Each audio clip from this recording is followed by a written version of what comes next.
aujourd'hui, mais on les invite vraiment à participer et à soumettre des cas cliniques et poser des questions. Mais c'est vraiment ça le but d'aujourd'hui, c'est qu'on soit super terre à terre, concret puis que.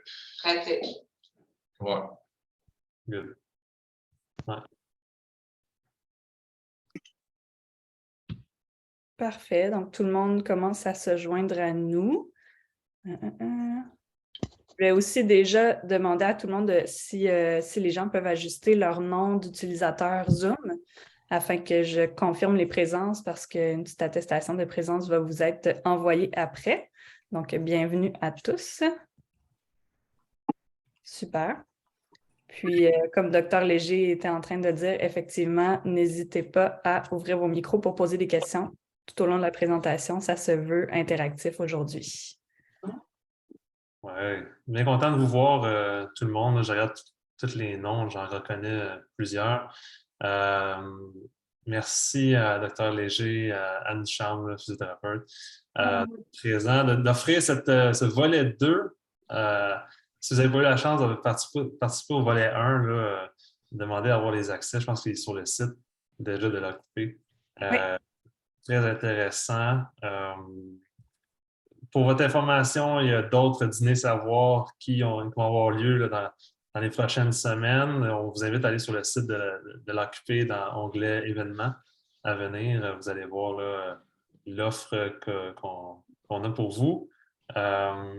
Sachez là, que tous les bénéfices de ces formations-là vont au Fonds québécois de recherche en physiothérapie. Un fonds très important annuellement. On réussit à offrir une bourse de 30 000 là, en collaboration. Mon Dieu, j'ai un énorme blanc là, avec le report. Et ça fait avancer la recherche en physio, c'est de même que la physiothérapie évolue. Donc, je vous souhaite une excellente conférence à tous et au plaisir de vous reparler. N'hésitez pas à écrire vos questions dans le chat ou de lever la main là, durant la conférence. Merci, Simon. Aujourd'hui, dans le fond, là, la présentation qu'on fait, c'est comme un peu la suite, si on veut, là, de la thématique qu'on avait abordée la première fois. Au début, on parlait juste de principes généraux de réadaptation post-opératoire, puis c'était quoi les erreurs les plus fréquentes qu'on constatait dans la prise en charge des patients. Pour la présentation d'aujourd'hui, on s'est basé sur vos commentaires, puis sur vos suggestions, dans le fond, puis un peu sur c'était quoi les sujets qui vous intéressaient le plus. On essaie de créer le contenu le plus pertinent possible pour vous aider. On a une présentation qu'on peut suivre ou ne pas suivre, mais ce qu'on souhaite plus que tout, c'est d'avoir votre participation, que vous nous parliez de vos expériences, de vos cas, puis que nous, on puisse voir comment on peut vous aider à aider vos patients. On va parler plus spécifiquement de réparation de corps des rotateurs et de reconstruction de LCA, mais bien honnêtement, avec vos questions, on peut aller dans n'importe quelle direction. La raison pour laquelle on a choisi ces deux sujets-là, c'est parce que c'était les deux sujets qui étaient les plus populaires parmi les protocoles qui étaient sur notre site. C'est pour ça qu'on l'a fait là-dessus, mais on peut parler d'autres choses aussi. Ça vous va? Je vais prendre le silence comme un oui. OK.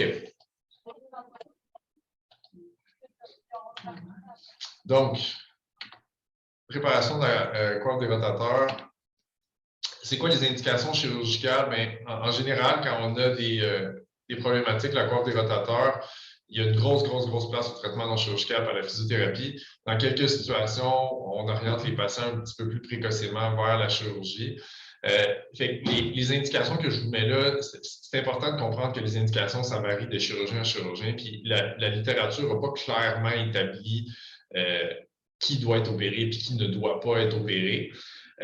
Donc, dans ma pratique à moi, une déchirure pleine épaisseur de la coiffe des rotateurs chez un patient jeune, puis moi je définis jeune pour les coiffes des rotateurs en bas de 50 ans, c'est des patients que je vais orienter beaucoup plus vers la chirurgie parce qu'on sait que les déchirures de la coiffe ont tendance à progresser. Quand les patients ils ont des déchirures à cet âge-là, c'est soit parce qu'ils ont des tâches qui sont extrêmement exigeantes au niveau du travail, ou sinon, ça va être aussi dans les contextes traumatiques. Puis on le sait dans la littérature que dans les contextes traumatiques, les patients évoluent mieux quand on les opère précocement. Ça nous amène à la deuxième catégorie. Fait qu'une déchirure de coiffe aiguë traumatique chez un patient qui a une faiblesse significative ou une pseudo-paralysie.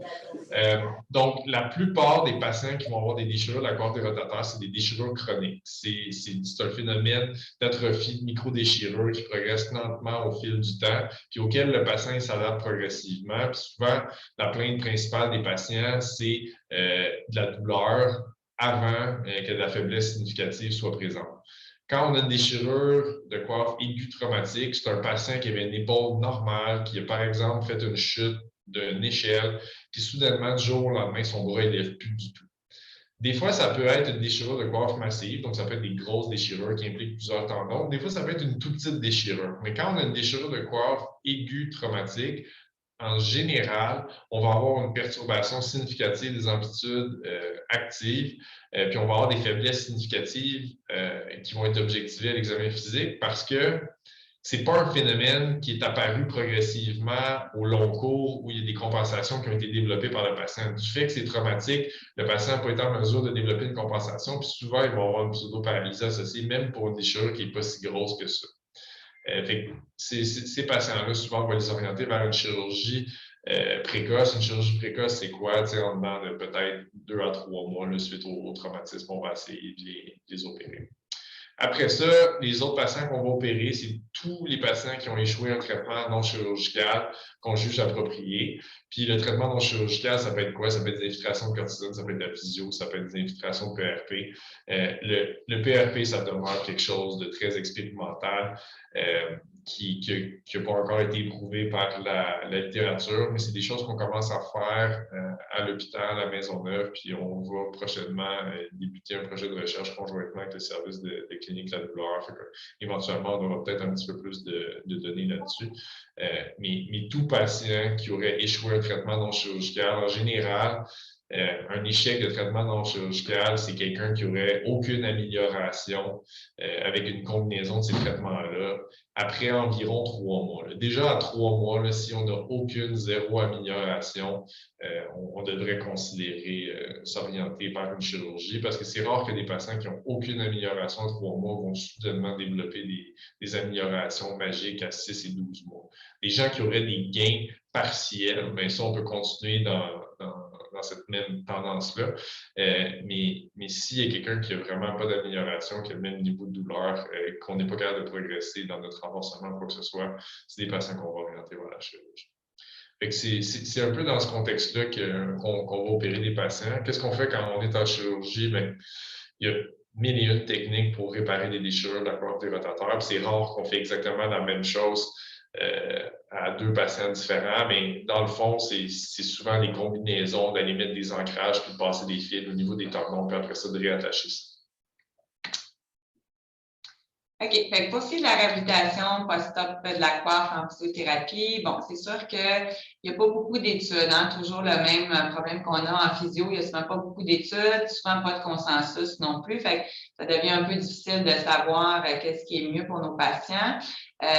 Les divergences principales qu'on observe dans la littérature, c'est quand débuter la physio après une réparation de coiffe, puis combien de temps on les garde immobilisés.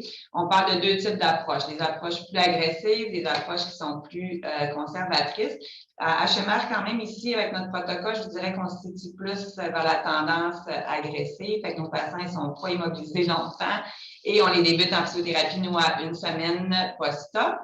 Nos objectifs, c'est sûr, de notre réadaptation après une réparation de la coiffe, mais c'est sûr que ça va être toujours de promouvoir la guérison de notre tendon, de faire en sorte qu'on restaure notre mobilité le plus rapidement possible parce qu'on ne veut pas qu'il y ait d'ankylose suite à la chirurgie. Puis, de commencer d'initier un renforcement musculaire. Mais là, ici, on parle d'une structure tendineuse qui a été opérée. Donc, je veux augmenter progressivement ma charge sur mon tendon. Fait qu'on y va vraiment avec un escalier, si on veut, étape par étape pour éviter justement d'aller trop rapidement, puis là, d'engendrer de la douleur ou de créer des lésions au niveau de notre tendon. Anne, j'ai une petite question. Je Oui. crois on voit encore juste la diapo numéro 1 présentement. Oh. Ah, Si jamais Ok. vous étiez plus loin. Là. oui, on est quand Là, même est-ce pas que mal vous voyez plus que ça loin. progresse? Ouais. Là, ça change. OK. C'est parce qu'on a 2 écrans, puis il y en a un qui progresse. Ah, parfait. OK. Fait que C'est si celle-là qu'il faut que tu OK, bouges. je vais bouger lui. OK. Fait que dans le fond, quand je parlais des indications chirurgicales, c'est ce que je vous ai dit tel quel. Les types de chirurgie, vous avez les images. Fait qu'ici, on voit des ancrages qui sont au niveau de l'os, puis il y a des fils qui passent au travers de l'ancrage, puis ensuite qui passent au travers des tendons. Puis après ça, on vient attacher ces fils-là par-dessus le tendon. Puis ici, vous avez un petit schéma là, qui démontre une des techniques qu'on utilise. Puis après ça, ici, dans le fond, ce qu'Anne expliquait, c'est que ce qu'on constate beaucoup en réadaptation post-opératoire, c'est que souvent, les patients, ils se retrouvent devant une marche d'escalier qui est beaucoup trop haute par rapport à des patients qui n'ont pas de chirurgie. Donc, si on demande à quelqu'un de débuter avec des exercices de renforcement ou avec des exercices d'amplitude articulaire active chez quelqu'un qui vient d'avoir une chirurgie, c'est une marche d'escalier qui est beaucoup trop haute pour le patient puis qui ne sera pas capable de développer des stratégies pour atteindre ces objectifs. Fait que l'idée pour le physiothérapeute, c'est de créer des plus petites marches d'escalier avec des objectifs réalistes qui vont permettre aux patients de progresser. Fait que c'est un peu ça l'analogie que vous avez ici. Puis c'est souvent ça qu'on observe qui est un plus gros défi pour des gens qui ont moins d'expérience avec la clientèle post-opératoire, c'est que souvent on va demander des choses qui sont déraisonnables pour cette population-là. On nous avait demandé d'intégrer un petit peu plus de evidence-based dans notre présentation, là, suite à la dernière présentation qui était vraiment d'intérêt général. Je vais vous présenter une étude ici en plus gros détail, juste pour vous expliquer pourquoi la littérature peut être certainement un outil, mais c'est certainement pas une panacée, puis c'est certainement pas quelque chose qui va nous dire quoi faire quand on a un patient qui va pas bien devant nous. OK? Fait une des questions simples qu'on se pose en réadaptation de la courbe du rotateur, comme Anne disait, c'est est-ce qu'on devrait bouger les patients précocement ou plus tardivement? On sait que si on bouge les patients plus précocement, bien, il y a un risque plus important qui est un débricolage du montage chirurgical. Puis si on attend trop avant d'immobiliser, bien, on sait qu'ils peuvent développer de l'ankylose des capsules. Comment répondre à cette question-là? On part de cette question-là clinique, puis ça nous amène à une recherche de littérature. Puis là, bien, on peut tomber sur un article comme ce que vous avez là, qui est dans une revue, le Journal of Shoulder and Elbow Surgery, qui est un bon journal là, pour les problèmes d'épaule et tout ça, qui est revu par comité de pairs, etc. Cette étude-là, c'est une revue systématique de 2017. C'est souvent dans des revues systématiques qu'on va essayer de trouver des réponses à ces questions-là. Puis cette revue systématique-là, dans le fond, elle faisait quoi? Elle faisait une revue de méta-analyse d'études de niveau 1, donc d'études randomisées contrôlées. Donc en théorie, c'est supposé être un peu le meilleur, le consensus du meilleur niveau d'évidence. Okay? Donc, c'était quoi l'objectif de la revue de méta-analyse? C'était de comparer la mobilisation précoce à une mobilisation retardée. Comment est-ce qu'on définissait la mobilisation précoce? Bien, en moins de 4 semaines, puis une mobilisation retardée, c'était plus que 4 à 6 semaines post-op avant de commencer des amplitudes passives. On a inclus 8 méta-analyses qui allaient de 2004 jusqu'à 2014, puis l'âge moyen des patients, c'était 59 ans. Jusque-là, ça va assez bien, c'est assez représentatif des patients qu'on traite en majorité. Le seul problème, c'est que quand on regroupe beaucoup d'études, ce qu'on s'aperçoit, c'est que ces études-là, évidemment, ne sont pas uniformes, sont très hétérogènes. Parmi les 8 méta-analyses qui regroupent chacun plusieurs études, la définition de early motion, ça pouvait varier d'aussitôt qu'une semaine post-op à 6 semaines post-op, alors que la définition de delayed motion, ça pouvait commencer à 3 semaines ou aller jusqu'à 6 semaines. Un patient qui aurait été mobilisé entre 3 et 6 semaines post-op pouvait à la fois se retrouver dans le groupe et early et delayed. Vous pouvez comprendre déjà qu'on a un biais de sélection au niveau des patients de ce côté-là. Après ça, quand on regardait le suivi post-opératoire de ces différentes études-là, ben, il y a des études qui avaient un suivi à 6 mois post-op, puis il y en a qui avaient 24 mois post-op.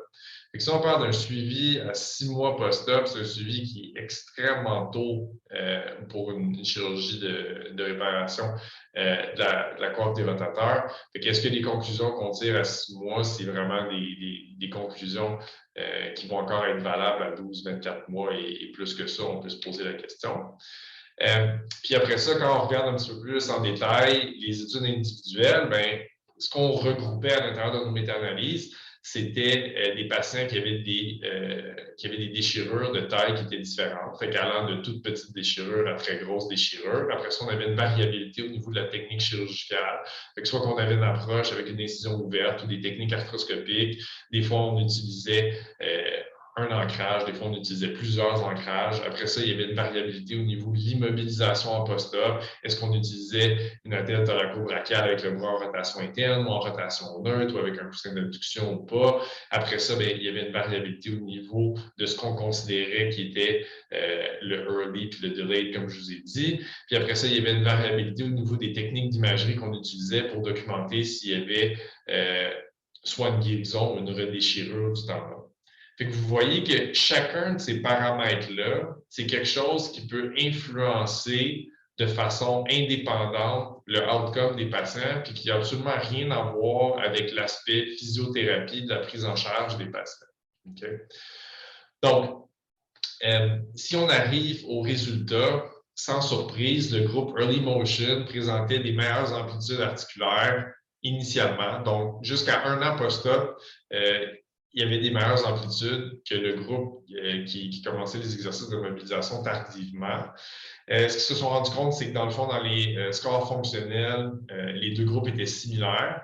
Puis encore une fois, sans surprise, sans qu'il y ait de différences statistiquement significatives, il y avait une tendance à avoir une meilleure guérison tendineuse dans le groupe qui bougeait moins rapidement, sans pour autant que ça ait un impact fonctionnel ou que ça se manifeste dans les scores fonctionnels. Quand on est allé regarder dans des analyses de sous-groupes, on s'est rendu compte que pour des déchirures de grande taille, donc plus de 3 cm, ça c'est des assez grosses déchirures, le risque de redéchirure était plus grand dans le groupe Early Motion. Fait que dans le fond, après avoir revu cette étude-là qui regroupe des dizaines d'études, ben, on arrive à la conclusion que si on bouge les patients plus tôt, ben, ils bougent mieux. Puis si on les bouge trop tôt chez un patient qui est à risque parce qu'il y a eu une grosse réparation, bien, il est à plus haut risque que ça redéchire. C'est déjà des choses qu'on savait à la base puis qui suivent le gros bon sens. Puis on n'est pas capable de dégager des conclusions plus précises d'une étude comme ça qui nous dit, bien, dans le fond, quand on élabore un protocole, ça devrait commencer à 2 semaines, ça devrait commencer à 3 semaines ou à 4 semaines, telle étape. On n'est pas capable d'aller dans ce niveau de précision-là parce qu'on n'est pas capable de standardiser les autres paramètres. C'est pour ça que, de façon générale, on essaie de vous donner certaines balises, puis après ça, de vous montrer comment raisonner pour aborder les problèmes cliniques plutôt que juste citer des études pour vous dire, bien, c'est ça qu'il faut faire. Parce que la littérature ne sera jamais capable de vous dire quoi faire avec Monsieur X qui est rendu à 8 semaines post-op puis qui va bien ou pas bien. Okay? Donc, dans le fond, si vous n'avez pas de questions précises rendues à ce stade-ci, Anne va descendre un petit peu notre protocole qu'on utilise ici, puis je peux vous dire qu'on n'adhère pas vraiment à nos protocoles. Dans le fond, moi, ce que je fais quand j'opère un patient, c'est que je vais émettre les restrictions physio, je vais leur dire ça, il ne faut pas faire ça. Après ça, allez-y avec votre jugement parce que j'ai cette flexibilité-là, puis j'ai ce rapport-là de confiance avec les physios. Mais je peux vous dire que moi, je sépare les patients à la base. Fait que si j'ai un patient qui va avoir une déchirure de coiffe massive, qui a plusieurs ancrages, que je sais qu'il y a une certaine fragilité associée à sa réparation, ce que je vais leur dire en général, c'est d'utiliser le même protocole, mais de le retarder de 2 semaines. Donc, chacune des étapes que vous voyez dans le protocole, on va le faire 2 semaines plus tard. C'est comme ça qu'on adresse un peu cette dichotomie-là entre des patients qui ont une toute petite déchirure et qu'on n'est pas trop inquiet du point de vue biomécanique versus des patients qui ont des plus grosses déchirures et qu'on serait plus inquiet d'une redéchirure.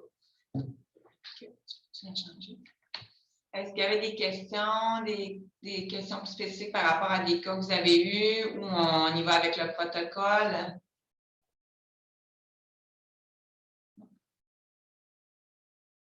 OK, fait qu'on va y aller avec le protocole. Je vais quand même aller assez rapidement parce que, bon, vous l'avez de toute façon sur Internet. Je vais juste ajouter les précisions, peut-être les choses qu'il faut plus tenir compte. Fait que pour la durée générale de la réhabilitation, ça, c'est souvent les questions que les patients nous demandent. C'est sûr que ça va être vraiment, vraiment variable. Je vous ai mis quand même plusieurs facteurs qu'on considère. Bon, c'est sur l'âge, c'est un patient de 90 versus un jeune homme dans la cinquantaine, ça ne sera pas la même réhabilitation. Le docteur Léger vient d'en parler aussi, l'étendue de la déchirure, les déchirures massives. Eux, vu qu'on commence le protocole plus tard, mais c'est sûr que la réhabilitation va être plus longue. Si ça a été long, les délais d'attente avant la chirurgie, bon, même principe, si le patient a une faiblesse importante depuis plusieurs années avant d'être opéré, quand je vais arriver dans du renforcement musculaire, c'est sûr que ces gens-là, ça va être beaucoup plus long. Je vais avoir des mauvais patrons de mouvement, fait que ça risque d'être plus difficile. Facteurs psychosociaux aussi. Puis il y a d'autres facteurs. Fait que c'est sûr que la durée va être influencée par tout ça. En moyenne, je vous dirais au moins 4 à 6 mois de réhabilitation chez nos patients post-port des rotateurs, si tout se passe bien. S'il n'y a pas de complications, ici, la complication la plus fréquente qu'on va avoir chez nos patients, c'est ça, c'est le développement d'une ankylose, dans certains cas même d'une capsulite. C'est ça que là, si on a une raideur post-opératoire qui s'installe, là, les délais vont être vraiment, vraiment, dans le plupart du temps, là, doublés. Oui, ça va être vraiment quelque chose. On a une première question ici qui nous demande quel type d'orthèse on recommande. Ce que je vous dirais, c'est qu'on utilise beaucoup la thèse thoraco-brachiale standard en rotation interne de Stevenson. Pourquoi? Parce que c'est celle qui est remboursée par la RAMQ. Certainement pas parce que c'est la meilleure. Pardon. Ce qui serait vraiment préférable, c'est d'avoir une immobilisation en rotation neutre. Après ça, l'utilisation du coussin d'abduction, personnellement, je ne m'en sers pas. Si on a des déchirures de coiffe massive, j'ai certains collègues qui vont s'en servir. La raison, c'est que, évidemment, si vous amenez l'épaule en abduction, il va y avoir moins de tension, moins de stress au niveau de la réparation. Dans ma philosophie personnelle, dans mon expérience, si on n'est pas capable d'avoir un montage qui est stable avec le bras en position neutre, donc avec le bras contre le corps, ce qui finit par arriver, c'est qu'une fois qu'on enlève le coussin d'abduction, ça finit par déchirer éventuellement. Donc, ce n'est pas vraiment quelque chose que j'utilise régulièrement. Mais quand j'ai fait mes stages, en fait, mes surspécialisations aux États-Unis, les hôtels qu'on utilisait, c'était en rotation neutre, puis les patients étaient plus confortables. Puis l'avantage principal des immobilisés en rotation neutre, c'est que, comme Anne l'a mentionné, la complication la plus fréquente, c'est l'ankylose, c'est des capsulites et de la raideur. Donc, si vous êtes immobilisé en rotation neutre, mais vous n'avez pas à refaire le chemin pour vous rendre à zéro, alors que certains patients qui vont être vus tardivement ou qui vont avoir été immobilisés 4-6 semaines en rotation interne, des fois, juste se rendre à zéro de rotation externe, ça prend du travail. Fait que, je ne sais pas si c'est d'autres commentaires. Non, c'est bien beau. N'hésitez pas vraiment, si vous avez des questions, allez-y, plus ça va être interactif, plus ça va être pertinent pour vous aussi. OK. Fait enjeu principal de la réadaptation post-port des rotateurs, c'est la douleur. Les patients qui ont une chirurgie de réparation de la coiffe, ils vont avoir mal. Ça, c'est clair. C'est une douleur aussi qu'on va avoir tout au long de notre réadaptation. Fait on va devoir apprendre à travailler avec, le patient aussi. Ce qu'on veut, par contre, c'est la contrôler puis éviter aussi qu'elle soit trop intense. Puis pour ça, notre meilleur allié, ça va être la médication. Fait que suite à une réparation de coiffe, vous ne pourrez pas faire de physio sans que le patient prenne la médication, même si les gens n'aiment pas en prendre les médicaments, surtout dans les premières phases. Si on veut gagner de la mobilité, que ce soit tolérable, on n'a pas le choix de passer par les médicaments. Puis c'est votre rôle en tant que physio de s'assurer que la médication elle fonctionne, que le patient la prend de façon adéquate, donner les conseils appropriés. Puis de voir si la médication ne fonctionne pas, de retourner le patient soit à l'orthopédiste ou avec le pharmacien. Fait qu'il faut absolument, dès le début, qu'on ait un soulagement efficace de la douleur. Sinon, votre réhabilitation va être très difficile, puis elle va être compliquée tout au long. Chaque fois que vous allez aborder des nouvelles phases, des nouveaux trucs, on va avoir encore un manque de contrôle sur la douleur, fait que ça va être vraiment, vraiment difficile. Les coiffes, ils vont être irritables aussi, fait que c'est super, super important d'avoir des médicaments appropriés. Donc, Okay. Vous connaissez peut-être ou peut-être pas là, notre site web, là, donc c'est orthohmr.ca. Dans la section physio, vous avez tous nos protocoles. Là, donc, tout ce qu'on va vous dire dans les prochaines slides, c'est des choses qui sont déjà disponibles sur Internet. Puis, on en profite pour vous rappeler que les protocoles, c'est pas une recette. Hein, c'est pas une recette toute faite de dire semaine 1, c'est ça qu'on fait, semaine 2, c'est ça qu'on fait. C'est vraiment plus d'établir c'est quoi les contre-indications, les choses qu'il ne faut pas faire. Puis ça, c'est en lien direct avec les structures qui ont été lésées ou réparées pendant la chirurgie.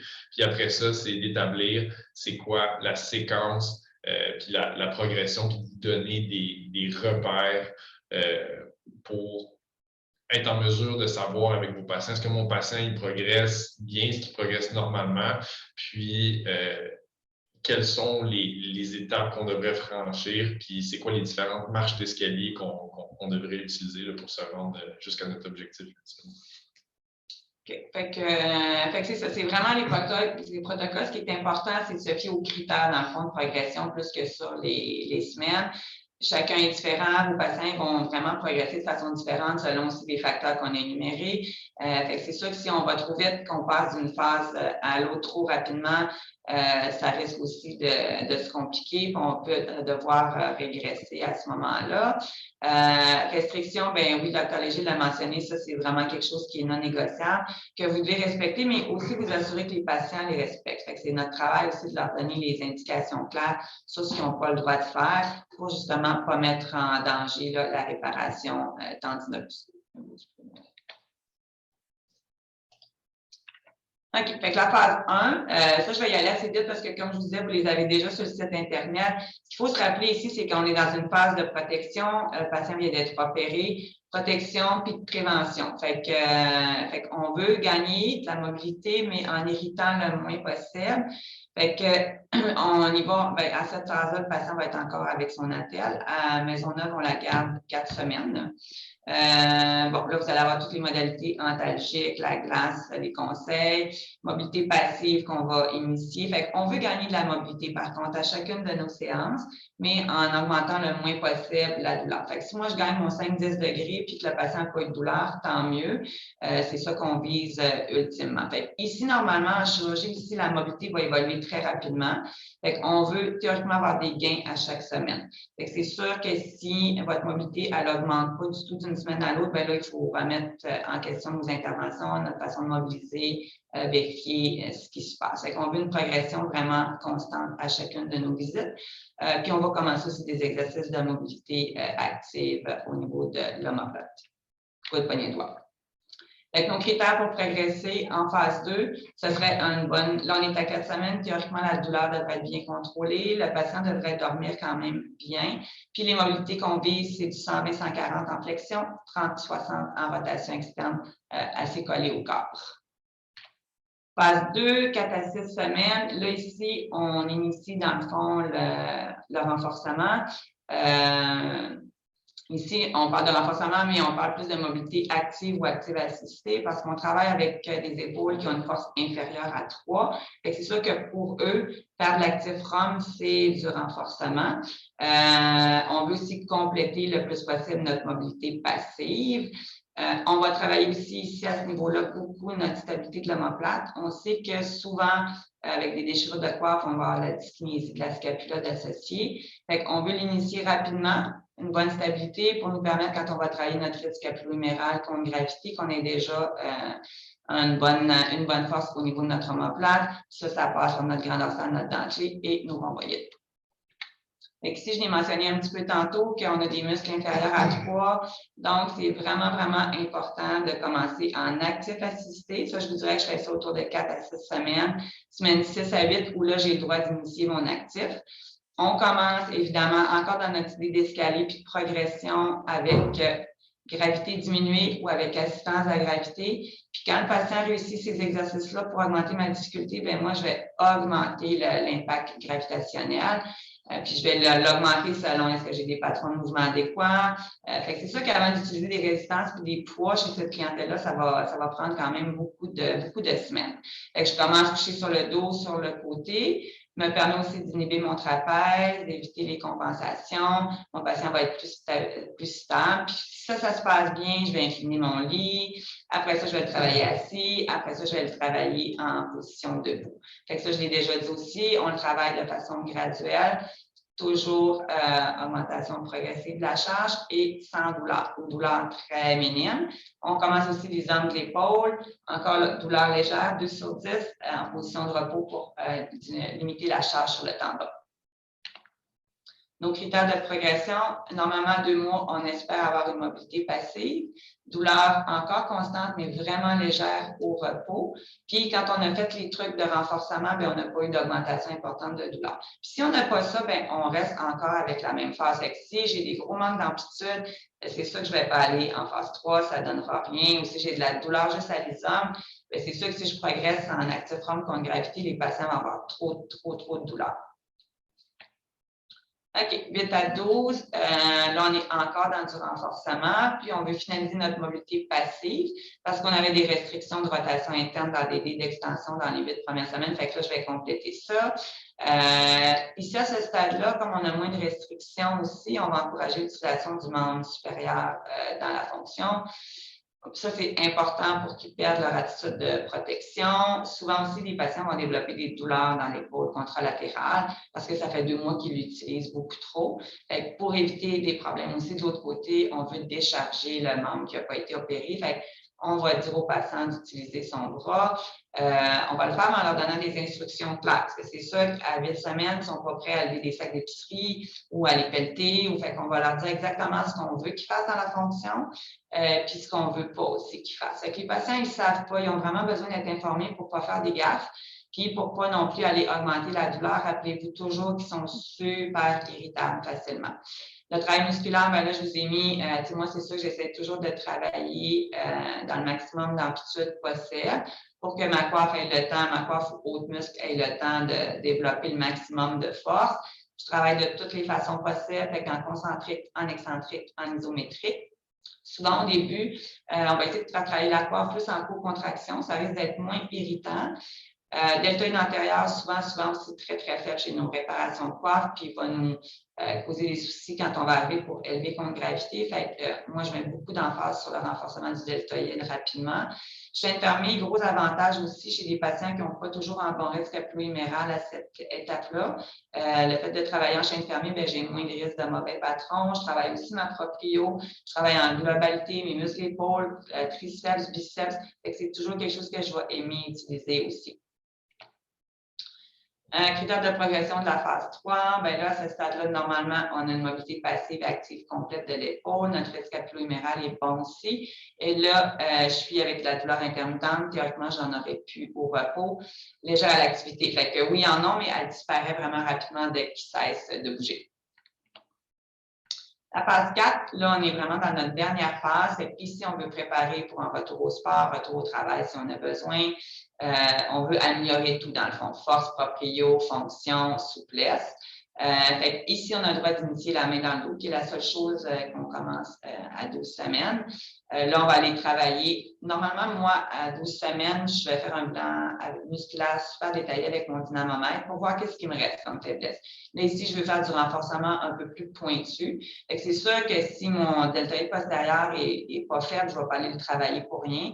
Fait que la meilleure façon pour moi de me guider ma progression à ce stade-là, c'est vraiment avec mon dynamomètre. Selon ce que je vais trouver à l'examen, je vais aller travailler ça de façon spécifique. Puis souvent, je vais faire mon bilan aux 4-6 semaines pour vérifier est-ce que j'ai une bonne progression. Si oui, tant mieux. Sinon, je vais modifier mes exercices. Fait que pensez toujours qu'en post-op, ça évolue rapidement. Il faut qu'on ait des changements rapides. Puis pour ça, il faut objectiver fréquemment pour savoir si la réhabilitation se déroule bien. On va aller aussi commencer à travailler les gestes sportifs, gestes fonctionnels. Ça, c'est seulement moi si mes patients ont une bonne force, au moins 75 sinon ils ne sont pas assez forts pour aller faire des gestes qui sont plus complexes. Adapter aussi votre renforcement selon le besoin des patients. Fait que mon mécanicien de 50 ans n'aura pas les mêmes besoins que ma madame de 70 qui est à la maison, pas très active, qui ne fait pas de sport. Fait qu'il faut vraiment aller travailler seulement ce qui est nécessaire pour notre patient. On a une question ici. Est-ce que tu peux donner des exemples d'exercices où tu favorises une co-contraction de la coiffe? C'est sûr que là, dans le fond, je vais vraiment y aller principalement avec mon deltoïde. C'est sûr qu'au début, là, à ce stade-là, on est vraiment en position plus décubitus dorsal ou décubitus latéral. Fait que c'est sûr que je vais y aller vraiment, comme j'ai dit, en mettant beaucoup d'emphase sur mon deltoïde, mais on pourrait avoir, même avec du renforcement de l'omoplate, on va avoir du recrutement de notre prof rotateur quand on fait de la rétraction. Fait que, c'est sûr que tout ce qui est avec votre deltoïde antérieur, quand on fait théoriquement de la flexion d'épaule, notre coiffe va être pas âgée, puis moins de façon spécifique. C'est sûr que moi, je vais la travailler beaucoup avec ma flexion de toutes les façons possibles. Fait que ça pourrait être sur le dos de 0,90, 90, 160. Je suis sur le côté encore là aussi en flexion. Fait que ça va beaucoup passer par ma flexion de mon deltoïde antérieur pour aller chercher ça. OK. Donc, est-ce que Anne aurait des conseils ou précautions aux physios concernant l'enseignement pré-op? Okay. On est encore pour les réparations de coiffe ou plus pour croiser ou... Je crois que c'est en général. En général. Bien, c'est sûr que quand vous voyez les patients pré-op, puis là, ça, c'est prouvé dans toutes les études, en tout cas que j'ai lues, la réhabilitation pré-op, ça serait vraiment quelque chose de super avantageux que nous, on ne va pas offrir ici, on ne pourra jamais, mais qui avait vraiment des impacts super positifs, patients plus prêts mentalement, la force revenait plus facilement chez ces patients-là aussi. Fait que c'est sûr que la réhabilitation pré-op, pour moi, c'est quelque chose qui a un gros avantage pour les patients. À ce stade-là, dans le fond, moi, je dis tout le temps aux patients, vous n'avez plus rien à perdre, là. C'est déjà les structures qui sont lésées déjà, puis ils vont être réparées. Fait que c'est vraiment d'optimiser la mobilité. Nous, c'est les cas qu'on voit ici, là. Les chirurgiens nous envoient, exemple, nos croisés, si ils ont un flexum, ils ne vont pas les opérer carrément, ou s'ils ont des pertes de mobilité importantes. Fait que je vous dirais vraiment qu'il y a la meilleure mobilité au monde, puis la meilleure musculature possible. Fait que si on pense à un LCA, travailler beaucoup quad ischio, fait ce que vous pensez qui va être fait après la chirurgie, plutôt on peut rendre ça fort, bien, plus les patients ils vont être en mesure de bien prendre la force après la chirurgie. Fait que les conseils, c'est vraiment d'optimiser leur mobilité au possible, d'optimiser aussi la force selon aussi, ça dépend s'ils ont beaucoup de douleurs, beaucoup de gonflements aussi, mais optimiser la force au maximum, les rassurer aussi, c'est ça, je pense que ça peut être important, s'ils se sentent prêts, que ça va bien aller, les pronostics sont bons. Fait que tout ça, je pense que ça peut vraiment aider vos patients, savoir à quoi ils doivent s'attendre aussi. Fait que dire, vous allez avoir mal les 2 premières semaines, mais c'est normal, c'est des réhabilitations qui vont bien. Fait que tous ces messages-là aussi risquent de vous aider beaucoup pour préparer vos patients. Fait que, un des facteurs principaux qu'on doit adresser en post-op et en périop, c'est l'anxiété des patients. Plus les patients sont informés, puis plus sont rassurés par rapport au processus avant que la chirurgie commence, mieux ils sont informés, mieux ils vont réagir après la chirurgie. Fait que si vous n'avez pas beaucoup d'expérience avec ça, mais vous voulez essayer d'accompagner votre patient au travers de ça, au minimum, c'est de leur dire, écoutez, c'est pas un geste banal. Il va y avoir de la douleur qui va être impliquée dans le processus sans nécessairement leur faire peur, mais leur dire que c'est pas anormal d'avoir de la douleur après avoir été opéré. Puis qu'après ça, surtout de les préparer au fait que ça va être long. Souvent, les patients ont un petit peu la pensée magique par rapport à la chirurgie, de dire « Ah, mon tendon était déchiré, le chirurgien il l'a rattaché, il l'a réparé. » Du jour au lendemain, mon bras va lever dans les airs et j'aurai plus mal. des fois, c'est ce qui arrive, mais c'est très rare que c'est le cas. Fait que des fois, juste de faire un travail préalable, de dire, ben écoutez, c'est une réadaptation, entre guillemets, moyenne, une réparation de courbe de rotateur, c'est au moins 6 mois. Moi, je vais toujours avoir tendance à en mettre plus avant la chirurgie que ce que je m'attends réellement avec le patient. Comme ça, il ne sera pas surpris quand on va reprendre les mêmes messages après la chirurgie, puis il va être moins déçu que si j'ai fait des fausses promesses de dire, ben oui, 2 semaines après la chirurgie, tu vas retourner travailler, alors que je sais très bien que ce ne sera pas le cas. Fait que je vous dirais, les 2 choses principales, c'est que, la douleur post-opératoire, c'est quelque chose qui est normal et attendu, qu'on peut gérer, qu'on doit gérer. Puis après ça, que c'est un processus qui s'échelonne sur 6 mois à 1 an facilement avant d'avoir un résultat, en guillemets, optimal. Je vois une autre question ici. Comment travaillez-vous le rythme scapulo-huméral de façon spécifique? Moi, j'aime beaucoup le clock exercise. Souvent, moi, ce que je vais observer chez mes patients, là, typique d'épaule, c'est qu'il va avoir tout le temps une super utilisation du trapèze supérieur, que j'aurais pu ma sonnette externe de ma scapula. Souvent, ça va se produire à un angle précis. Fait que je vais souvent aller travailler à cet angle-là. Fait que si, par exemple, à partir de 90, j'ai une élévation de mon épaule, ben, je vais aller leur faire placer la main au mur à 90 et je me dis, bon, c'est à cet endroit-là que j'ai mon problème. Fait que souvent, là, à ce moment-là, je vais leur faire beaucoup d'abaissement, de rétraction, toujours dans la même position. Souvent aussi, je peux le travailler avec, avec eux. Fait que s'ils lèvent le bras, ben moi, je vais mobiliser l'omoplate, je vais faire le mouvement que je veux, que théoriquement, qui devrait se faire normalement. Fait encore là, pour essayer de restaurer des patrons de mouvement normal. Puis au feedback avec des miroirs aussi, correction. Ça peut m'arriver même de sangler carrément l'omoplate ou de la TP, puis les faire travailler dans l'angle justement qui est un peu plus difficile. Puis c'est sûr que oui, ça va passer par vraiment mes muscles stabilisateurs, fait que ça me prend du grand dent clé. Je vais travailler très tôt mes abaisseurs, mes rétracteurs. Des fois, je vais utiliser des stimulateurs musculaires. Mais c'est quelque chose que nos patients ont de la difficulté parce que c'est pas tout le monde qui réussit bien à dissocier là, les 2 ceintures. Nos patients sont pas tous des athlètes. Fait que ça, l'omoplate, c'est un gros challenge. Puis c'est pour ça qu'il faut le travailler tôt, activement. Puis moi, souvent, je fais des mumps passifs, mais c'est sûr que je ne vais jamais aller travailler en élévation parce que pour mes patients, c'est toujours ça qu'on voit, là, des compensations de trapèze supérieur, mais c'est quelque chose qui est long. Puis aussi, c'est sûr que tant que vous avez une faiblesse importante, le corps, il va aller compenser où ce qu'il doit aller compenser. Fait que tant qu'on n'a pas une bonne force, une force minimale à l'épaule, c'est sûr qu'on risque d'avoir aussi des problèmes de rythme scapulo-huméral. C'est pour ça que je les travaille longtemps couchés aussi. Parce que si vous les travaillez tôt en contre-gravité, ben vous continuez à avoir un mauvais rythme scapulo-huméral parce que l'épaule est faible. Fait que moi, je pense qu'il y a ça aussi. Des fois, on a tendance à verticaliser nos patients trop tôt. On a hâte, les patients ont hâte, puis dites-vous, dans leur fonction, ils sont toujours en train, de toute façon, d'aller chercher des trucs dans l'étagère. Fait que je pense que l'erreur qu'on fait, des fois, on vient tanner de travailler couché, là, mais je vais la travailler aussi souvent, mon omoplate, par exemple, en flexion, en décubitus latéral. Moi, je peux bien placer mes mains pendant que le patient fait la flexion. Fait que je suis en gravité déchargée. Fait que ça, c'est quelque chose que j'aime faire aussi.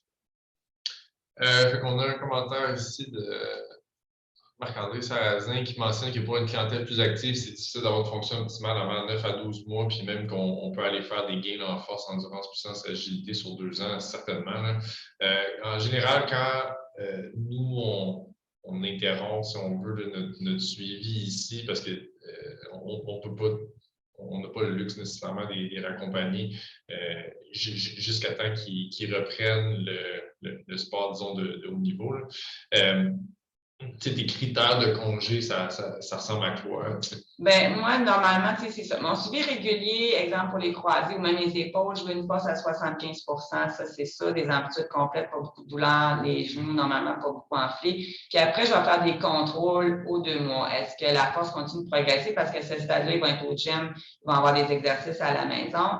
Fait que moi, je les suis, dans le fond, jusqu'en retour au sport ou en retour au travail. Puis souvent, je vais attendre 6 mois là, pour être sûr que tout se déroule bien. Fait que j'ai des patients que je suis jusqu'à 2 ans, mais pas à la même fréquence. Mes croisés, c'est sûr que ça me prend, c'est ça, des up-tests à 85, mon CIBEX à 85 que les patients aient retourné au sport sans appréhension, sans douleur pour un petit bout. Fait que, on les suit longtemps, là, mais tu sais, vraiment, mes patients, je les suis presque tous 2 ans, 1 an et demi, 2 ans, mais bon, à la fin, je les vois pas très, très, très souvent, puis je fais juste des tests de force ou des suivis téléphoniques pour m'assurer, exemple, si tout va bien au travail, s'ils ont des limites, des contraintes de la douleur. Fait que quand on parle du 9 à 12 mois pour une coiffe, on parle d'un déficit de force de l'ordre de 10-15 sur un dynamomètre. C'est de ça qu'on parle. On ne parle pas nécessairement de retour au sport au même niveau qu'avant une blessure quand on parle de 9 à 12 mois. Après ça, on a une question ici d'Amélie Larouche. Quand intégrez-vous la rotation externe à 90 degrés d'adduction? Pour les réparations de coiffe, dans le fond, moi, je la commence au corps parce que c'est la position la plus en position de repos. À partir du moment où j'ai du 70-75, c'est pas mal ce que 70 degrés, là, entre 50 et 70 dans le fond. Là, je vais progresser puis je vais me diriger vers du 45 puis je vais recommencer le même processus parce qu'on sait qu'à 90, ça va étirer plus. Donc, si on a de la difficulté à 45, ça va être encore plus dur pour eux à 90. Fait que je recommence le même chemin. Quand j'ai 75 à peu près à 45 degrés, je monte à 60 degrés d'abduction, puis après, c'est sûr que je vais terminer à 90 d'abduction. Fait que moi, je le progresse de cette façon-là. Merci pour vos questions. On est vraiment dans du concret, là, puis je pense que c'est ça qui va être le plus pertinent pour vous et le plus fun pour nous aussi. Fait on va continuer tranquillement. Ce n'est pas d'autres questions, mais vraiment, n'hésitez pas. C'est ça qui est le plus pertinent pour tout le monde. Fait qu'on t'est rendu dans le fond à la dernière slide là, pour. Fait que c'est ça. Fait que dans le fond, à éviter de commencer du renforcement musculaire si vous n'avez pas une bonne mobilité à l'épaule, parce que là, c'est ça qu'on s'enligne directement vers une catastrophe. Surtout, avec une réparation de coiffe, j'en veux absolument pas d'abutement. J'ai des ancrages aussi. Fait que même si le médecin va nous faire une acromioplastie, on a quand même l'abutement dans les premières phases quand il y a de l'inflammation. Fait que c'est sûr que si j'ai de la raideur, des mauvaises scapulomérales, on l'a dit que c'était irritable. Même si on a hâte de faire de la force, même si le patient est rendu à 8 semaines et qu'on dit « Oh mon Dieu, le tendon il serait capable d'en prendre », c'est une bien mauvaise idée. Fait que là, je viens de le dire, s'il y a de la douleur puis travailler dans la zone d'appuyement ou du overhead, j'ai des gens qui n'en ont pas besoin. C'est sûr que mon mécanicien, lui, j'ai pas le choix d'y aller. Mon électricien, mais si j'ai pas besoin, je veux pas mettre de stress qui sont inutiles. Fait que c'est vraiment tout le temps trouver l'équilibre entre ce que le patient a besoin de trouver des façons de renforcer, mais en irritant le moins possible. Fait que c'est vraiment ça qui peut des fois être tricky avec le post-opératoire. Parfait. Fait que on va passer à la reconstruction du ligament croisé. Puis encore une fois, on vous invite, interrompez-nous n'importe quand avec vos questions, puis on va adapter la présentation, parce que comme on a mentionné, là, vous l'avez vu, on reprend certains éléments qui sont déjà disponibles en ligne. Okay? Donc, rapidement, c'est quoi les indications chirurgicales pour un croisé? Mes indications personnelles, en bas de 30 ans, la majorité des patients, on va les orienter vers une chirurgie. Pourquoi? Parce que s'ils ont un genou qui est plus stable, ça va prévenir des blessures subséquentes au niveau des ménisques. Ça, c'est bien démontré.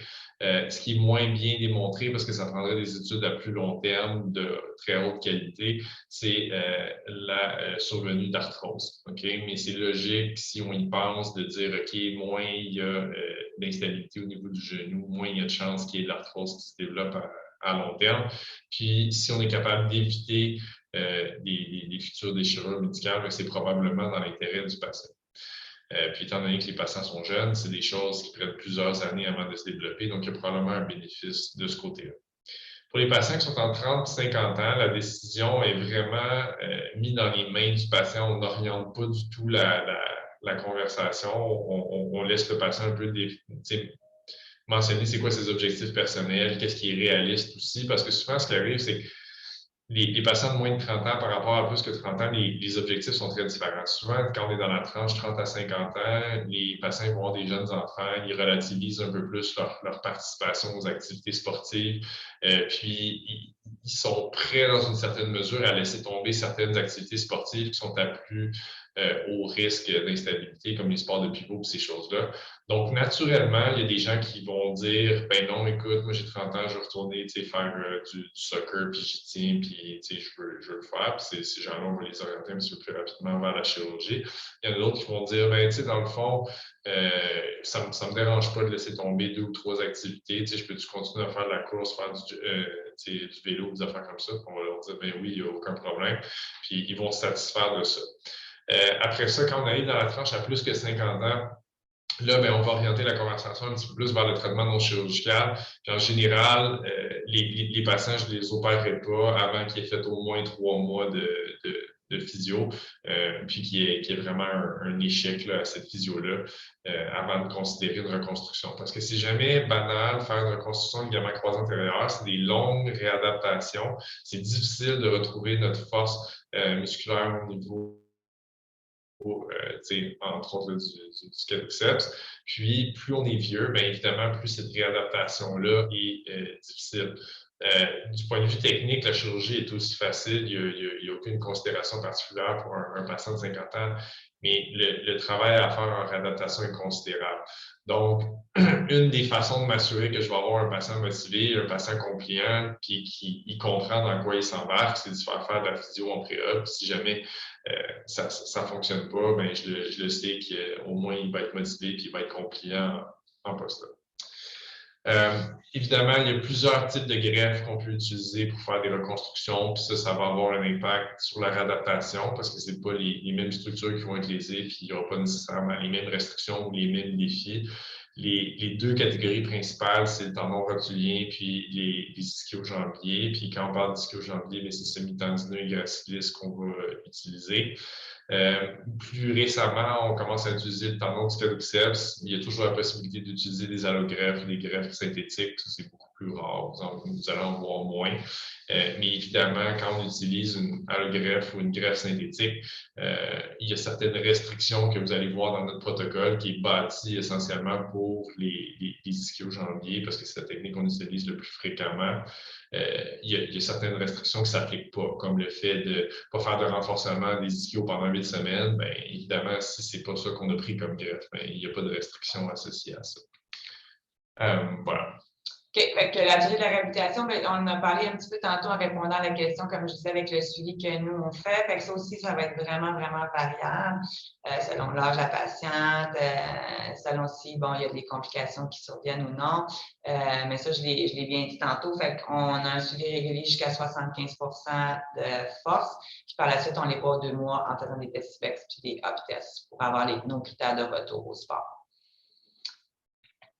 OK. Fait que la réputation, dans le fond, les données récentes, là, on voit il émerge des nouvelles tendances, des choses qui sont plus à la mode. Fait qu'on en a discuté aussi tantôt. Physio en pré-op serait vraiment, vraiment bénéfique dans toutes les études que j'ai lues. Il y avait seulement des aspects positifs. Les études sont pas mal aussi unanimes sur la mise en charge immédiate. Fait que nous, c'est ça qu'on fait à Maisonneuve. Mettait pas de tension nécessairement sur le greffon, puis permettait justement d'éviter des atrophies importantes, des pertes de fonction. Fait que mise en charge immédiate. Le blood flow restriction, pas encore beaucoup d'études. Ça semble prometteur, mais bon, à suivre. Pas quelque chose que nous, on utilise, mais bon, les permettrait d'avoir, dans le fond, des gains de force plus rapides. De faire des protocoles individualisés selon l'évolution du patient, bien ça aussi, là, de plus en plus, on recommande ça. Fait que c'est ce qu'on fait aussi à HMR. Pas des timelines, mais plus selon des critères à obtenir. Travail membre inférieur contralatéral, ça, pas tellement applicable pour nous cliniquement, mais bon, dans les premières phases, il faisait du travail musculaire super intensif de l'autre jambe pour éviter une inhibition puis permettre moins d'atrophie de l'autre côté. Mais là, c'était des gens qui faisaient du CIBEX genre 3 fois semaine de l'autre jambe. Fait que c'est pas quelque chose qu'on peut appliquer, nous, en clinique.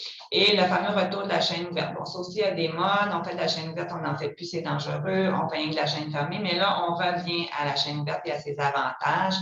Qui ne semble pas, selon les études, non plus avoir d'impact sur la laxité du genou, ce qui nous faisait peur, nous, en tant que physio, qui permettrait, dans le fond, d'avoir une augmentation plus importante de la force. Fait que là, je vous ai mis, c'est ça, les récents articles. La plupart introduisent la chaîne ouverte. Par contre, pas en début, pas dans les premières phases, parce que c'est quand même plus irritant. Mais bon, il y en a qui c'était à 8 semaines, il y en a qui c'était à 12, il y en a qui c'était à 4 avec des petits angles. Moi, je l'introduis à semaine 8. Me permet, je trouve pour moi, d'aller recruter de façon plus spécifique mon quad.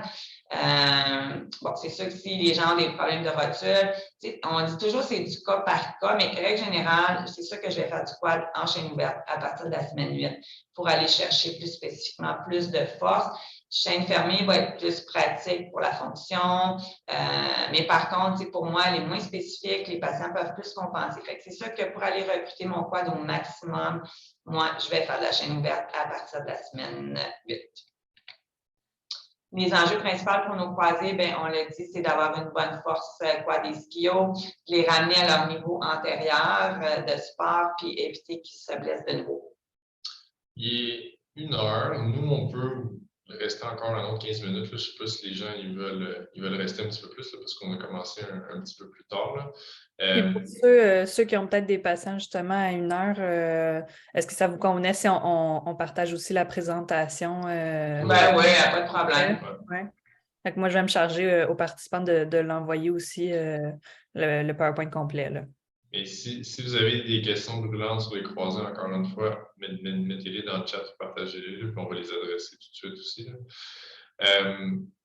C'est ça. Fait que les enjeux principaux qu'on a avec les croisés, c'est beaucoup là, le regain de la force du quadriceps. Puis, ce qui est important de comprendre avec le regain de la force du quadriceps, c'est que si on travaille, entre autres, beaucoup en chaîne fermée, on peut devenir très fort au niveau du quad à des angles de mouvement qui sont moins pertinents du point de vue fonctionnel. C'est-à-dire que si on travaille beaucoup en flexion proche de 90 degrés ou autour de 60 degrés ou tout ça, ça ne va pas nécessairement se traduire par un gain de force en extension terminale qui est quelque chose de plus fonctionnel parce que c'est plus proche d'un patron de marche.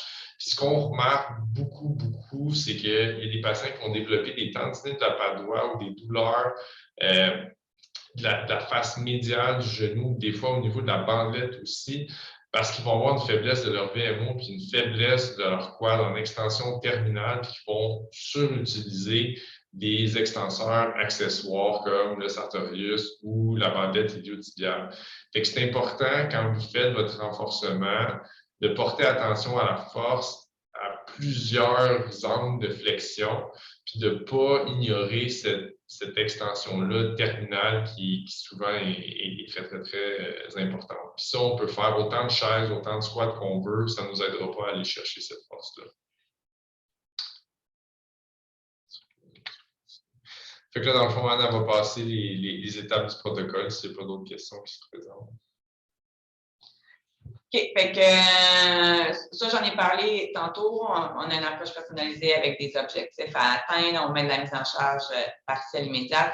Pas d'orthèse utilisée, seulement dans certains cas de patients interpréhensifs au retour au sport. Puis ça aussi, dans la littérature, les orthèses n'étaient pas recommandées, ne donnaient pas beaucoup d'avantages, sauf quelques cas d'exception. Avec la phase 1, un peu encore comme la coiffe, on est dans une phase de protection, on veut prévenir des choses. Ce qui est surtout important de retenir à la phase 1, je vous dirais qu'il peut être vraiment catastrophique pour nos croisés, c'est si vos patients ont un flexum. Fait que si un flexum, moi, à l'éval initial, tout de suite, je suis comme en mode alarme, puis c'est un problème que je vais régler en dedans de 2 semaines. Parce que tout le reste de ma réadaptation peut être catastrophique, mon quad va être inhibé, je vais avoir une jambe plus courte à la marche. Fait que si j'ai un ankylose en flexum qui persiste, ça peut vraiment avoir un impact catastrophique. Fait que là, c'est le temps de leur faire peur à vos patients puis de leur dire que vous leur donnez 2 semaines pour régler ça. Moi, si j'ai un flexum, ça va être la seule affaire que je vais travailler à la maison puis ils vont faire des exercices de mise en posture pour être certaine que ça se réduise. Si après 1 semaine ou 10 jours, je l'ai encore, je vais mobiliser le genou passivement pour le corriger. C'est sûr que j'aime mieux que le patient le gagne par lui-même. C'est moins stressant pour lui. Je mets moins de tension sur mon croisé, mais c'est quelque chose que je veux régler super rapidement. Puis même si vous avez un flexum important, moi, je dirais que ça peut être un cas où j'aviserais le chirurgien s'il persiste au-delà de 4 semaines. Fait que le reste, normalement, la mobilité du genou, ça se gagne bien. C'est des patients qui sont jeunes, qui sont pas raides. Bon, oui, on va travailler notre patron de marche. On va mettre de l'emphase surtout sur l'extension, justement, en phase d'appui puis au contact talon. C'est ça qui est principalement important dans cette phase-là.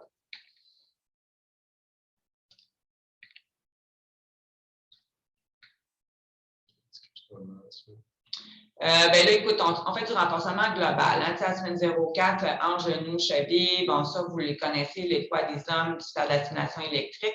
Ça aussi, dans la littérature, j'étais quand même étonnée de voir que partout, il y a quand même plusieurs études qui démontrent que ça fonctionne bien pour prévenir l'atrophie. Il parlait d'avoir une intensité assez haute, par contre, le plus élevé possible.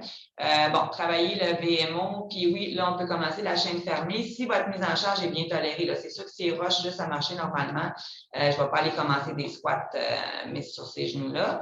Proprio, ça aussi, dans la littérature, disait que c'était bon de commencer rapidement. Là, la semaine 04, mon patient est pas assez fort pour la travailler debout.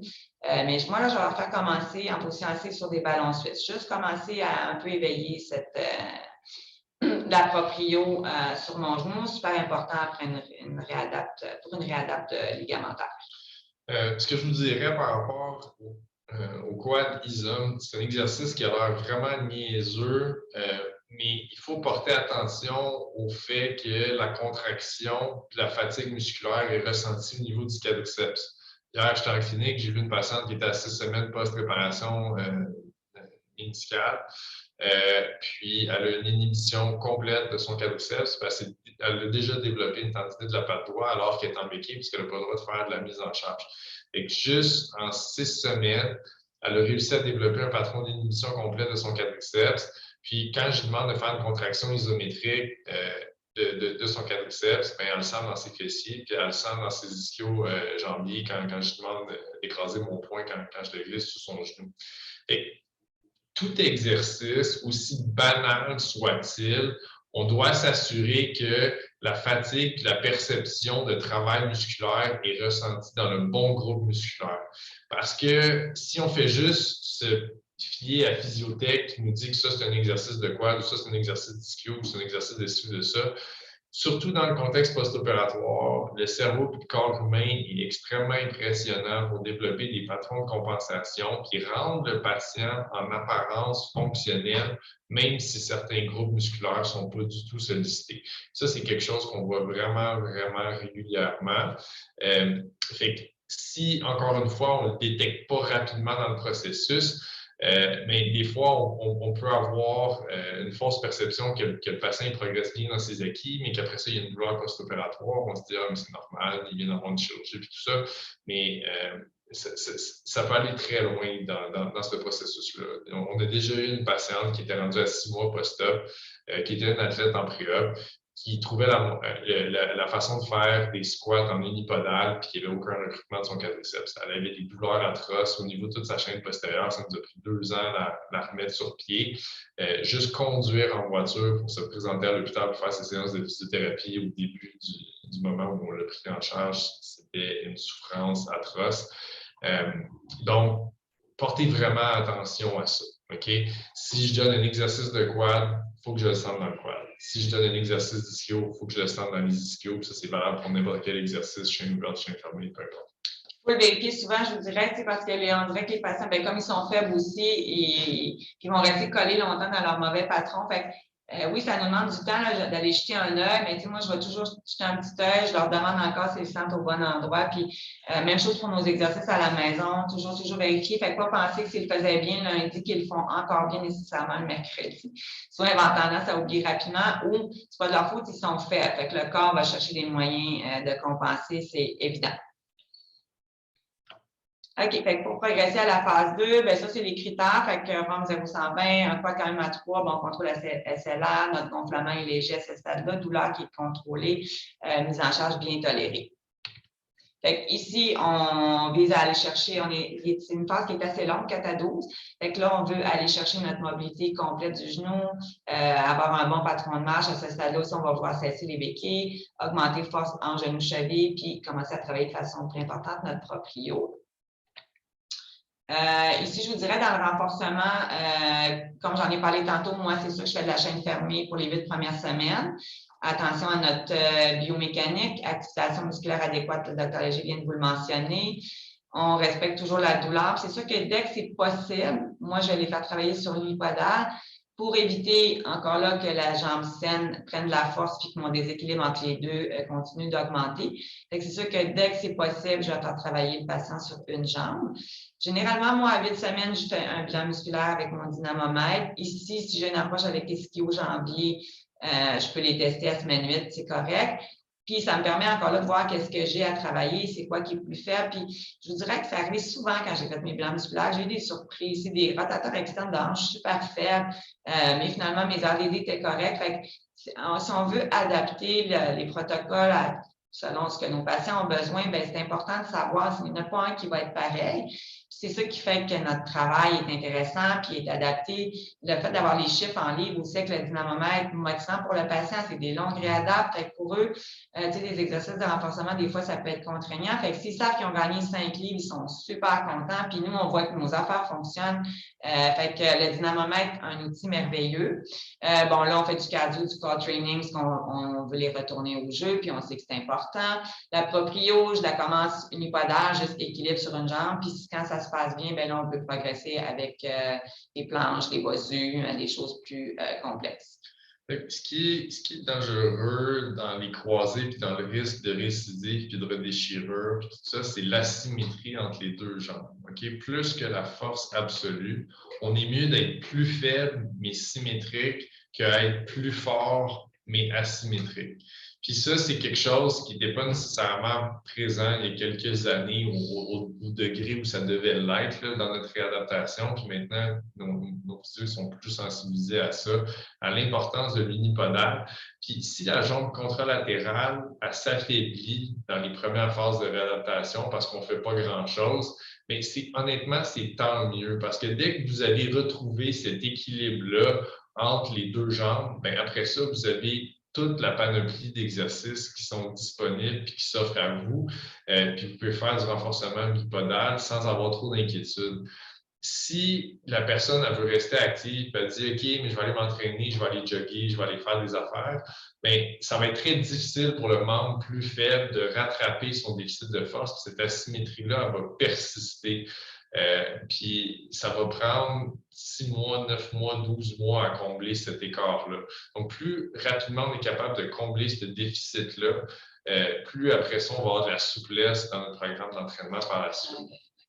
Oui, pour les exercices unipodales, oui, moi je vais faire la squat unipodale, la montée-descente de marche. Si c'est rochant pour le patient au début, je vais leur donner un appui. Fait au moins, mon autre jambe ne fait rien, puis là, je travaille vraiment en unipodal. Fait au pire, je vais commencer avec 2 appuis au niveau des mains, enlever un appui. Fait que j'aime beaucoup la montée de la marche en avant, la descente latérale, puis après ça, je vais le progresser en descendant. Fait que ça, c'est plus difficile. Fente bulgare, que j'aime beaucoup aussi, qui ne met presque pas d'appui justement sur l'autre membre. Oui, moi, la unipodale, tout à fait aussi. Leg press unipodale, même principe. Le leg press, s'ils ont de la misère, je vais des fois les faire forcer, pousser en concentrique à 2 jambes, mais au retour juste sur une. Il y a moyen d'adapter, développer plein de petites façons de travailler pour vraiment que l'autre jambe force le moins possible. Super. OK, phase 3, les critères, bon là, on est on est rendu à 3 mois, fait qu'on, théoriquement, à ce stade-là, votre mobilité est complète. Des fois, le talon-fesse, genou à 4 pattes, ils l'auront pas. C'est pas grave, mais ils ont moins de flexion à 140. Le genou est plus douloureux, presque plus. On a une bonne force de quad 4+/5 et les patients, normalement, à ce stade-là, devraient être autonomes dans leurs exercices, devraient activer les muscles, bien comprendre ça, avoir une bonne biomécanique, mais là, on parle dans des activités simples. On ne parle pas ici dans les sauts ou dans la course. OK, fait ici, à ma phase 3, ce que je veux, dans le fond, c'est continuer mon renforcement, le travail de souplesse si on a besoin. Puis là, on va commencer à avoir des gestes des activités plus complexes. Fait que le renforcement, on continue, on travaille de toutes les façons. Dans la littérature, on parlait encore beaucoup des avantages de l'excentrique. Oui, il est plus à risque de causer des courbatures musculaires, mais serait plus efficace là, pour aller chercher de la force. Fait que moi, à 12 semaines, là, les patients à ce moment-là, ils sont moins aigus, les genoux sont moins enflés. Fait que oui, je vais aimer beaucoup aller travailler en excentrique, en autant que je respecte la douleur. Fait que c'est toujours d'y aller en progression, de voir comment le patient va, commencer avec pas trop de répétitions, puis si ça va bien, on augmente tranquillement. Travailler dans tous les plans aussi, en frontal, tu sais, dans la marche de côté, dans l'avant, de, tu sais, pas oublier. Proprio, ici, moi, j'ajoute souvent focus visuel, toujours dans une idée de retour au sport. Quand ils vont jouer au ballon, ou, tu sais, leur proprio, ils vont le faire, mais ils vont avoir les yeux pas sur leurs jambes. Fait que juste un peu pour challenger un peu plus, travailler un petit peu plus ma proprio, dans le fond, pour les distraire, changer le focus pour que ça soit encore mieux quand ils vont être au sport. Donc, il y a un commentaire ici qui dit au 6 où je travaille, l'accroupi genou-fesse en mise en charge est restreint pour 6 mois. Quelle est votre opinion? Ça dépend de l'ortho-chiropère. C'est pas clair dans ma tête pourquoi il y aurait une restriction pendant 6 mois de l'accroupi genou-fesse. Normalement, quand on fait une reconstruction de ligament croisant antérieur, c'est une greffe qui devrait être isométrique. Okay? Donc, peu importe le niveau de flexion de votre genou, la tension ou la position de la greffe devrait être la même. Elle ne devrait pas être plus sous tension en extension ou en flexion si la greffe est bien positionnée. Maintenant, si on parle de faire comme un squat profond et puis de vraiment descendre très bas en flexion, si on est dans un 6 où on utilise beaucoup des greffes de tendons rotuliens, mais là, je pourrais voir comment ça pourrait peut-être causer des douleurs ou de l'irritation au niveau du tendon rotulien de ce côté-là. Fait que c'est peut-être ça. OK, donc on mentionne que c'est plutôt des ischios. J'ai pas d'explication claire ou rationnelle par rapport à cette restriction-là spécifique pour 6 mois. Il n'y a pas de structure qui prend 6 mois à guérir puis qui est guérie après 6 mois qui fait en sorte que c'est plus sécuritaire de le faire ou pas. Je peux vous dire qu'ici, en fait, pour la flexion terminale, Anne, tu travailles beaucoup à 4 pattes là, justement là, pour aller chercher ça. Puis nous, s'il y a une réparation méniscale qui est associée, on met des restrictions en flexion au-delà de 90 pendant 6 semaines, pas pendant 6 mois. Mais je vous dirais, moi, pour une reconstruction croisée isolée, il n'y a aucun angle de flexion du genou qui m'énerve particulièrement. Moi, je ne le commande jamais à 4 mois. Par contre, c'est sûr que si les genoux sont enflés, ça va être un peu plus difficile. Ça va dépendre des besoins des patients. Il y en a des patients plus âgés qui me disent, moi, je ne me mets jamais à 4 pattes. Fait que, pour eux, je n'irai pas nécessairement le travailler. Mais sinon, je n'ai pas de problème à le travailler à 4 mois. Je me fie à ma douleur. Je leur dis que c'est quelque chose qui, souvent, ça va prendre du temps avant qu'ils regardent. Mais mes patients jeunes, je la veux, cette fin de flexion-là, puis ils la veulent aussi. Fait que, mais en respectant la douleur à 4 mois, ça ne met pas de stress tant que ça sur notre greffon. Fait que moi, j'ai pas de problème avec ça. Puis ça se passe bien, puis mes patients vont bien. Continuez avec vos questions. OK. Fait que normalement, nous, on fait un test Cibex. Bon, moi, je suis chanceuse, là, j'ai le Cibex. Tous nos patients vont faire un test Cibex à 12 semaines. Mais pas, ça dépend des patients, là, mais avant 12 semaines, on ne peut pas, on ne le fait pas. À partir de 12, oui, je l'ai fait, oui, c'est ça. Normalement, on attend à 3 mois. Puis à partir de mon test Cibex, ben là, c'est là que ça va me faire décider est-ce que j'initie la course, les sauts et les gestes sportifs. Fait que moi, j'ai cette chance-là. Si j'ai un beau test Cibex, 75% de force, quad, ischio, là, je sais que j'ai la force nécessaire pour initier des gestes qui sont plus difficiles. Bon, si mon patient n'a pas beaucoup de douleur, c'est sûr qu'avant de donner l'autorisation de courir, par exemple, sur tapis, ben, je vais observer mon patron de course. Est-ce qu'il y a de la boiterie? Est-ce que, même chose pour mes sauts, est-ce qu'il est stable à l'atterrissage? Est-ce que ça engendre de la douleur? Est-ce que ma biomécanique est adéquate? Si j'ai tout ça, ben là, oui, je vais être confortable de donner, d'initier ces 3 activités-là chez mes patients. Là, si on commence ça, il faut faire attention aussi aux chaussures. Encore là, ça peut paraître banal, mais ça peut faire une différence. S'assurer qu'ils ont des chaussures adéquates, même dans leur sport aussi. Là, je pense aux patients de soccer. Fait que, on continue le gym. Théoriquement, ici, moi, mes patients, ils vont au gym. Fait que je diminue ma fréquence en physio, puis ils vont au gym. Je veux qu'ils soient autonomes, ils font du cardio. Encore là, ils travaillent leur tronc. OK, la phase 4, là, ben là, on est à 4 mois. On veut, dans le fond, la phase 4, on veut obtenir nos critères de retour au sport. Fait que, qui est, encore là, on a parlé tantôt, force quad ischio, je veux 85 %. J'ai un bon ratio quad ischio à mon test isokinétique. Je veux un up-test à 85 %. Les tests d'agilité sportive, performance qui est symétrique. Puis, vous avez aussi les tests additionnels qui vont plus aller utiliser le degré d'appréhension face à un retour au sport. Fait que là, on est vraiment dans du gros renforcement spécifique pour eux. Ils vont commencer leur entraînement avec leur équipe. Pliométrie, seulement si vous avez l'accord de l'ortho, seulement si le patient en a besoin. C'est quand même quelque chose là, qui est plus tricky. Il faut qu'on ait une bonne force avant d'initier la pliométrie. Les critères de retour au sport, ça aussi dans la littérature, beaucoup de variances. La majorité parle de test IVEX et de up-test, single up-test. Nous, à HMR, ben, c'est ça nous prend l'autorisation de l'ortho. Il faut qu'on ait nos objectifs de la phase 4 atteints, pas de douleur, pas de gonflement, un genou qui est stable. On préconise, même s'ils vont bien, un retour graduel, pas qu'ils se lancent tout d'un coup dans leur sport. Et l'aspect psychologique, là, qui peut quand même être important, qui est le RCI score. De façon générale, puis ça, il commence à y avoir de plus en plus de littérature là, qui le documente. Un retour au sport avant 9 mois, c'est à risque, à plus haut risque d'échec de notre greffe. Historiquement, c'est un petit peu plus 6 mois. 6 mois, c'est clairement trop tôt. Il y a un aspect biologique à la greffe qui doit maturer, qui doit guérir, qui doit avoir une néovascularisation et tout ça. Donc, il y a tout un processus de transformation de tendons en ligaments qui doit avoir lieu. Plus ça c'est retardé, moins il y a des risques de rupture. C'est très rare que je vais autoriser un retour au sport avant 9 mois.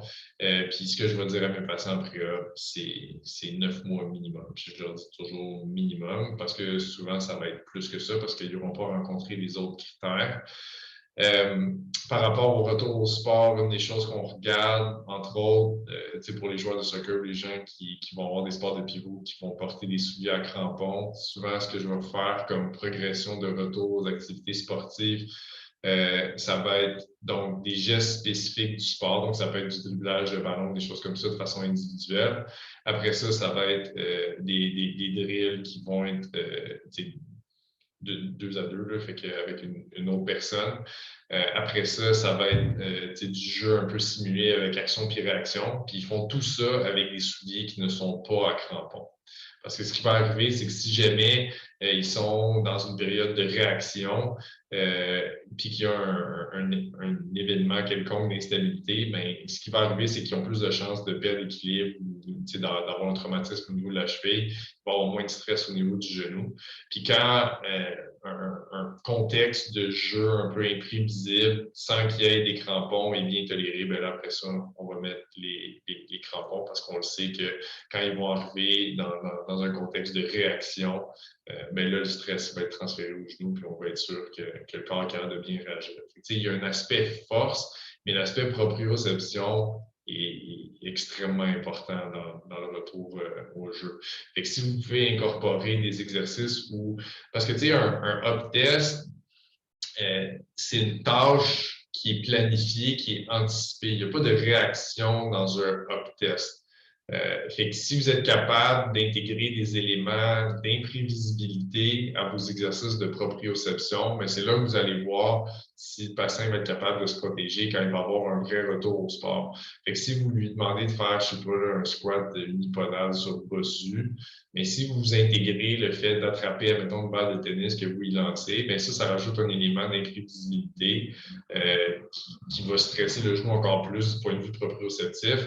Puis s'il réagit bien à ce type d'exercice-là, il y a plus de chances qu'il soit capable de se défendre quand il va être en mode réaction plutôt qu'en mode anticipation. Parce que c'est souvent dans ce contexte-là qu'on va avoir une blessure. C'est pas nécessairement quand il va y avoir des impacts. Souvent, ça va être parce que on a mis le pied dans un nid de poule ou sur un terrain naturel là, qui va être moins dans le fond, égal, là, si on veut. Là. Puis ça va être un tout petit geste qui va amener une redéchirure de la greffe. Fait que l'idée, c'est d'être capable d'induire une contraction musculaire soudaine du bon groupe musculaire pour prévenir ce phénomène de torsion-là au niveau du genou. Fait que ça, c'était pas mal les dernières étapes là, par rapport à la fois à la réparation de coiffe de rotateur puis aux reconstructions de croisés. Fait que je ne sais pas si vous avez des dernières questions brûlantes. Sinon, merci de votre présence, de votre participation. J'en profite, comme je le fais à toutes les fois que je donne des conférences ou quoi que ce soit. On a des postes ouverts à la Maisonneuve. Fait que s'il y en a qui sont intéressés à se joindre à l'équipe, sur le webinaire de l'occuper, vous avez une offre d'emploi de ce côté-là. Effectivement, et même si vous préférez nous écrire par courriel, on va transmettre le tout à Benjamin Léger aussi. Pouvez-vous parler des chirurgies d'instabilité rotulienne MPFL plus ou moins efficaces? C'est sûr qu'on peut en parler. Là, bien là, il fallait que ce soit un autre sujet, puis ils sont quand même efficaces. Oui, mais je vous dirais non, ça marche très bien. Ouais. C'est une réhabilitation qui est tricky, là, les MPFL, par contre. Le renforcement est difficile, mais on a quand même vraiment des bons résultats. Là. Ouais. Mais c'est une réhabilitation, je pense, la réhabilitation la plus difficile qui semble pourtant simple, mais qui a plusieurs trucs à considérer. Fait que oui, on pourrait, c'est juste faudrait que ça soit une autre présentation. Ça peut être une présentation à soi, là, mais c'est sûr qu'on peut toucher à d'autres sujets. Là. Comme je vous dis, les deux sujets qu'on a touchés aujourd'hui, c'est les sujets qui semblaient les plus populaires et les plus en demande. Mais on reste toujours sensible aux besoins de l'auditoire. Donc, merci, bonne journée. Merci beaucoup de votre participation et merci à Dr Léger et Anne Ducharme encore une fois. Puis effectivement, là, si vous avez des questions, écrivez-nous au info@acupé.québec. Puis on va revenir à tout le monde avec la présentation lorsque possible pour ce qui a été vu aujourd'hui. Donc, merci beaucoup.